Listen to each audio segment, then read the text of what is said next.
وزیر صنعت و تجارت جام اکرام اللہ دھاریجو سندھ میں صنعتی زون کے قیام میں دن رات مصروف عمل ہیں۔ حکومت سندھ نے 500 ایکڑ پر مشتمل انڈسٹریل زون لاڑکانہ کو اسپیشل اکنامک زون کا درجہ دے دیا۔ صوبائی وزیر صنعت و تجارت جام اکرام اللہ دھاریجو کا کہنا ہے کہ اکنامک زون کے قیام سے اینگرو بیس مقامی صنعت کاروں کو انڈسٹری لگانے کے وسیع مواقع دستیاب ہو گئے ہیں۔ کراچی میں منعقدہ تقریب میں سائٹ ایسوسی ایشن نے انفراسٹرکچر کی تعمیر اور ترقیاتی کاموں کی تکمیل کے بعد لاڑکانہ انڈسٹریل زون کو special economic zone of Larkana کا درجہ ملنے کے بعد اسے مکمل طور پر سیزا کے سپرد کر دیا۔ 2017 میں شروع ہونے والا انڈسٹریل زون کا منصوبہ 2021 میں 1367 ملین روپے سے زیادہ لاگت سے مکمل ہوا ہے۔ ڈیولپمنٹ ایگریمنٹ سائن کرنے کے لیے کہ ماشاءاللہ ہمارا لاڑکانہ انڈسٹریل زون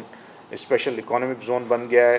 اور ابھی اس کی جو فائنل جو کام ہے جیسے الاٹمنٹ ہے، اور الاٹمنٹ کے بعد ظاہر ہے جس کو ملے گا اس کے بعد لوگ اپنی انڈسٹریز لگانا شروع کریں گے۔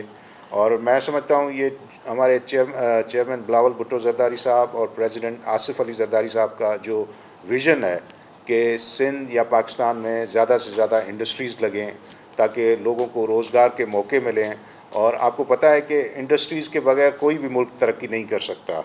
تو مجھے آج خوشی ہے کہ اس جانب ہم بڑھ رہے ہیں، اور یہ میں سمجھتا ہوں لاڑکانہ زون ایک بہت ہی امپورٹنٹ زون ہے، کیونکہ یہ آپ کو پتہ ہے کہ انٹیریئر سندھ میں ایگرو بیس انڈسٹریز لگانے کا ایک بڑا اسکوپ ہے، اور میں سمجھتا ہوں کہ وہاں کے بزنس مین جو لوکل ہیں وہ اس چیز سے فائدہ اٹھائیں گے اور زیادہ سے زیادہ انڈسٹریز لگائیں گے۔